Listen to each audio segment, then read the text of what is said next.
So I'm a human capital enabler. I'd like to believe so. I'm a researcher. I'm a dependable friend. And, of course, a travel enthusiast.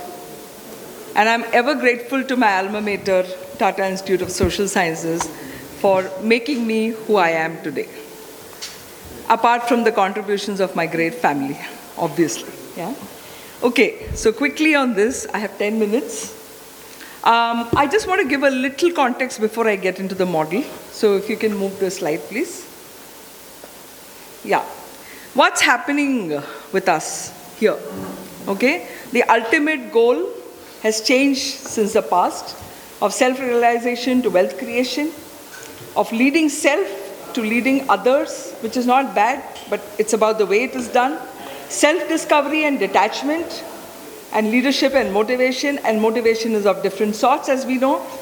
Outcomes, self-realization through detachment. Here it's about increased profits. Critical issues were about internal rivalry between desires, inclinations, and ultimately subduing the desires to attain victory, whereas here it's about a competition of a different sort where you subdue others and so on and so forth. Role models, there were great role models in the past. Today it's very difficult to find anyone in that league or category, because whoever you put right up there, there's some scam that comes out later and then you say, oh my God, this has broken my whole theory of this person. Move on. What are some conundrums we are facing today? Okay? In this world of artificial intelligence that everybody talks about every single day, are we looking at technical feasibility alone, or are we looking at social viability of AI? Okay? Very important. We keep saying technology, but we need to be a little cautious. Superstar global tech companies which have access to all the information, but it benefits a very few people. Low-skilled jobs created to fuel artificial intelligence.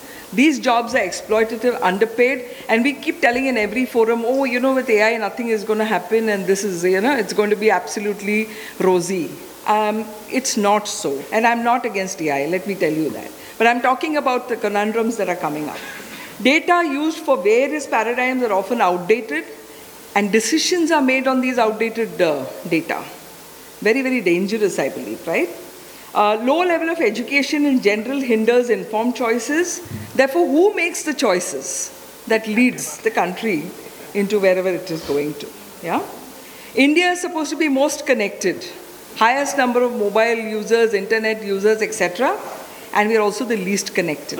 Yeah? So I say this because very few people concentrated have got all the access, whereas others don't have. So are we digitally included or digitally excluded? And, of course, the debate whether AI will take over human jobs. And we're always thinking about what AI will do, cannot do, should do, etc. Where is the focus, on AI or on humans?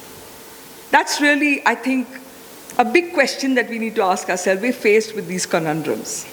Therefore, my response to this, and my model is Ardhanarishwari model. I like Shiva because my name is Uma. And therefore, the model had to be as close as possible to Shiva, right? Why am I advocating this model? Because it talks about a balanced leadership. To me, life is about the imbalance that we've created, and the only solution to that is balance. And why is this so important for us to understand this? What is Ardhanarishwari model or Ardhanarishwari about? It's non-dual consciousness. Gender, form, other attributes, all of these are out of it. 48% to 49% of the country are women, and if they're not included in our business, then I think we're not talking the right stuff. Unity and balance of masculine and feminine energies, everybody has it. Are we going to bring that out to cause for wider welfare? The karuna of a woman versus, you know, the masculinity of a male, both have to come together to make those decisions in corporates and every other place. Everything is interconnected at the end. How do we realize it? When we make those silos and, those kind of islands. Duality is an illusion. Many people, learned people have said this. I reiterate this very strongly. And pursuit of material desires alone cannot lead to imbalance, cannot lead to any kind of balance. Therefore, what I'm saying is, there's no problem in looking at profits. There's no problem in doing more things for yourself. There's no problem in looking at technology. Can we do it in balance? And therefore, I'm saying there are two levels that we need to act. One is revamping of management education. A lot of people have already talked about it. I'm talking about Sarvodaya, welfare of all. The gunas, people have talked about. Servant leadership, Jnana Yoga, we've talked about. Karma and accountability that Professor Zubin talked about. Dharma-centered leadership, all of these have been spoken about. I'm saying, can we get this into our education system from the very lower levels? And the next is, next please. That's about the corporates. When we look at corporates, can you just turn the slide? Yeah. So education system, this has to reflect in the corporates as well. Continuous education, Professor Singhal talked about that spiral that keeps expanding. We need that in the companies as well. Today, the education is only for a purpose, for a promotion, for this, for that. I can't do that, right? Compulsory credits have to be given for CSR and ESG in the kind of activities people do.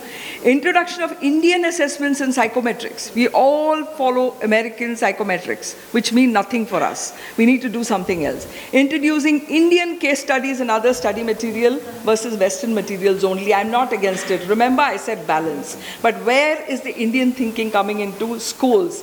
In fact, there are many schools which only encourage you to look at American journals and American articles, and that's not the way we do things.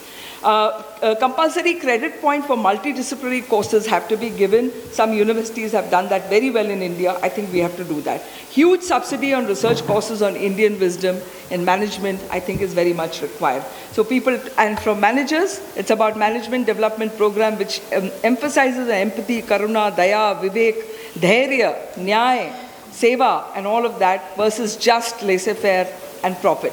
Mentorship, people have talked. Developing tools that can help fair decision making, and that's very much lacking today. A compulsory code of conduct based on Indian philosophy and wisdom, stringent policies for unethical practices across all levels.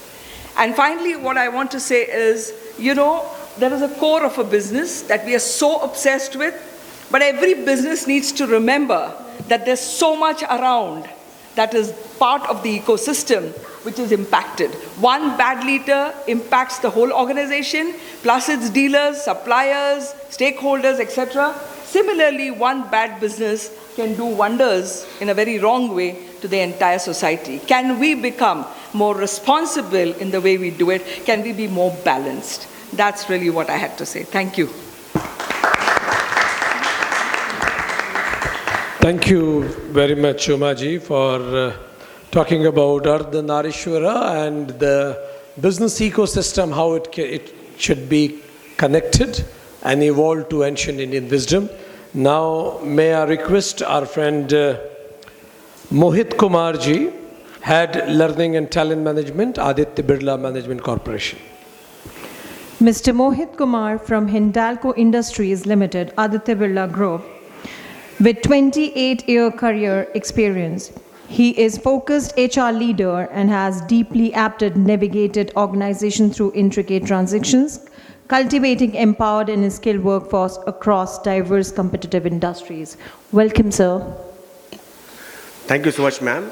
And this is one occasion, one event where somebody would like to just sit and absorb. I'm blessed, but on the other hand, Dr. Singh has been talking about karma since yesterday and today, so I have to do my karma and I'll do my part of the karma. My brief introduction, which I still believe in, I have been a student of psychology and philosophy, and my nickname was Who Am I? So when Dr. Tomar talked about this event, it was falling in, rekindling my adolescent love of rediscovering who am I, and I'm blessed in abundance since morning to listen to everybody and rekindling that fire in me. So we have been discussing about since morning that there's enough which is happening in the world outside, and there's enough which is happening in the human consciousness inside. So this is something that we are grappling with. What will be the model for future? Some time back, and along with the team, And this is something which came out as a brainstormed thing, that is, it will be integrated model of a Big Bang in and Big Bang out. As Guruji was saying in the morning that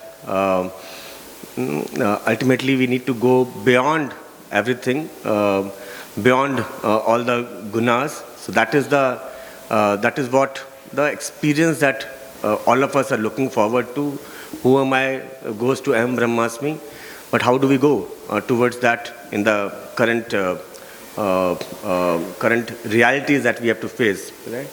So Big Bang, all of us know that there was one omnipotent, omniscient God, and he got bored of his own omniscience and omnipresence, and then he wanted to play Leela.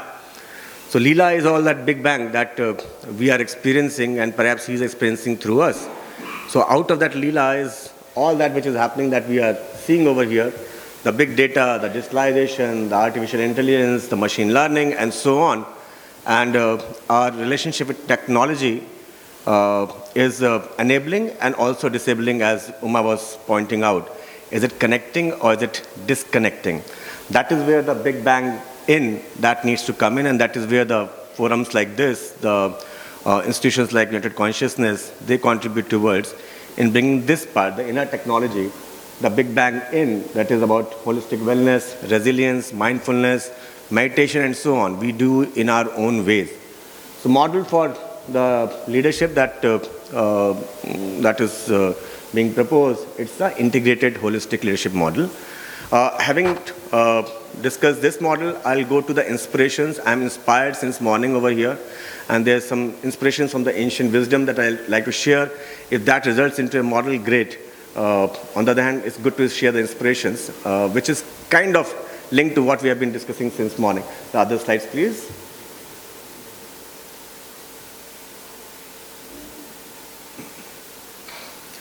So this is about the more we strengthen ourselves, inner strengths that Professor Nageshwar Rao talked about in the morning. The more we are able to nurture the inner strengths, the more we are able to leverage the outer possibilities towards a common good. So some inspirations in the pictorial form. Next slide, please. Yeah. This is inspired by Dr. Vikrant Tomar. So we have been listening to him with a lot of passion for many hours on this one shloka. Yat Yogeshwar Krishna, Yat Partho Dhanadra, Tatra Shivajo, Bhute Deva Netrimama. Yogeshwar Krishna, as you can see, that he is a, there's a multi-hood snake. Thank you so much. Thank you. Yeah, there's a multi-headed snake, Kheer Sagar, and all kind of turmoil is there, all kind of VUCA is there. But he is sorted. He is sorted. And, and that is where everybody is available to him, including Lakshmi, including all the Devatas, right? So that is what the inner presence, that is what the Yogeshwar that we need to be that sorted, so that everything which is possible, the Ashtalakshmi that is there in our, that is available to us. And that's possible for all the human beings if we try to become what we are possible of becoming, that is Yogeshwar. And Dhanudhara, Partho Dhanudhara, that is beyond being sorted, beyond being equanimous, it's also the Udhyam, right? The Karma Yoga, that is what the symbolism of Partho over here. So that sortedness, that equanimity, and the Nishkam Karma, that is what gets all the Ashtanidhi to us. Yeah. I'm quickly running through it. These are my inspirations, and this is inspired by Dr. Tomar actually. Next one, please. Oh, sorry, it's mine. Okay. So Karmani Adhikaraste, I don't need to talk more about it. Dr. Singh has been talking since yesterday about it. Today also we discussed about the destiny is a combination of our own karma and the divine will, right? So if we are doing our own Nishkam karma in conjunction with divine will, the possibility of an exponential effect is quite likely. But on the other hand, whatever we are doing, it's in the service of the divine will. Let's not target the phal. Let's keep doing what is in our hand, that is the Nishkam karma.